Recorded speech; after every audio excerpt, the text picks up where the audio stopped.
Je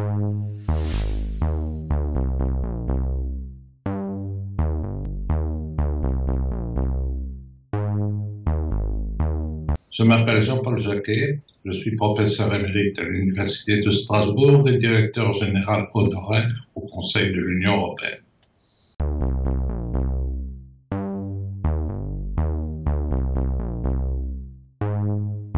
La revue a été fondée par Claude Albert Colliard, qui l'a dirigée avec le professeur Ouin, mais le professeur Ouin n'en a jamais porté une attention particulière.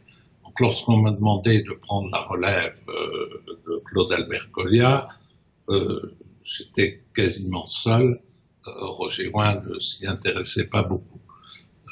J'ai travaillé avec d'excellentes secrétaires de rédaction, mais actuellement, je ne suis pas le seul directeur. Il y a toujours un publiciste et un privatiste, et c'est Catherine Prieto qui assure avec moi la direction de la revue. L'évolution qui s'est produite, c'est tout d'abord une évolution de forme. Nous avons constaté que les articles doctrinaux extrêmement longs, qui consumaient beaucoup de papier, la revue, qui est limitée dans ses moyens financiers, était peu lue. Et que pour avoir un réel impact, il faut être capable d'exprimer ses idées en une vingtaine de pages.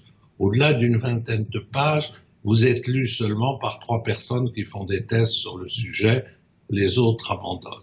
Et il est très difficile d'apprendre aux auteurs, et c'est normal parce qu'ils sont pleins de leur sujet, qu'il n'est pas nécessaire de rappeler tout l'historique et tous les éléments qui ont déjà été écrits. On s'adresse à des lecteurs qui ne sont pas des lecteurs débutants. Donc la concision est une vertu extrême.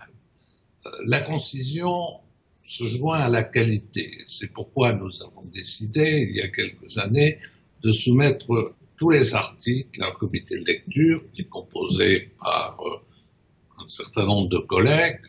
Nous avons élargi le comité de lecture parce que le nombre d'articles était important, qui attestent de la qualité, qui discutent avec l'auteur de l'article pour lui suggérer des corrections ou qui justifient leur refus de l'article. La lecture est anonyme, c'est-à-dire que la personne lue ne sait pas qu'il lit et vice-versa, ce qui évite des influences mandarines qui pourraient se glisser dans le système. Notre objectif est de rechercher essentiellement la qualité.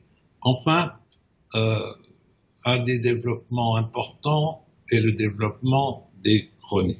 Les chroniques tiennent de plus en plus de place dans la revue et se sont multipliées depuis les débuts parce qu'il y a un public important à la fois de collègues et de praticiens qui ne suivent pas tous les aspects de l'Union européenne. Ils sont spécialisés en droit fiscal et n'ont peu d'intérêt en principe pour le droit pénal, mais les chroniques permettent aux collègues de faire le point de l'actualité pour meubler leurs cours ou pour en tenir compte dans leurs recherches, et pour les praticiens, c'est quelque chose d'important d'avoir une idée de l'évolution. Donc nous cherchons à avoir des chroniques qui ne soient pas exhaustives, mais qui commentent les principaux aspects, les principaux développements dans le cadre de l'Union européenne.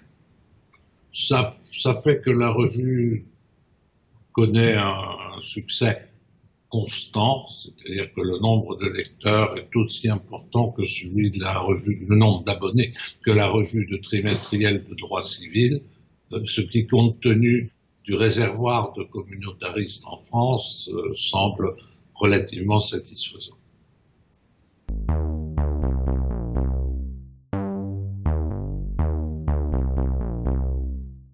Le conseil essentiel, c'est de choisir leur sujet et peut-être de demander avant conseil sur leur sujet. Les jeunes chercheurs sont enfermés dans des sujets minuscules dont ils s'imaginent qu'ils ont une importance globale. En demandant conseil, on peut réussir à soit élargir le sujet que l'on propose, soit s'en écarter et en découvrir un autre. On ne peut pas publier sur des anecdotes. Il faut bien être conscient que malheureusement, une revue est aussi une opération économique. Dalloz n'est pas un philanthrope, il nous alloue un nombre de pages limité par an, ne peut pas excéder, donc c'est une contrainte importante. Et l'intérêt que peut présenter un article pour l'ensemble des lecteurs est quelque chose d'important.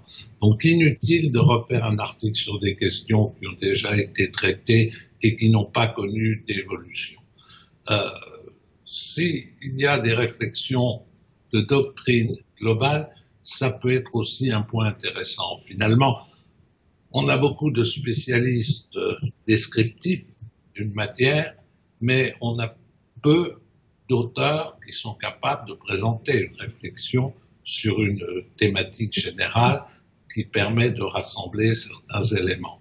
Donc si certains sont capables, mais je m'adresse plutôt à des chercheurs confirmés, de ce genre d'exercice, c'est vraiment très important pour la revue.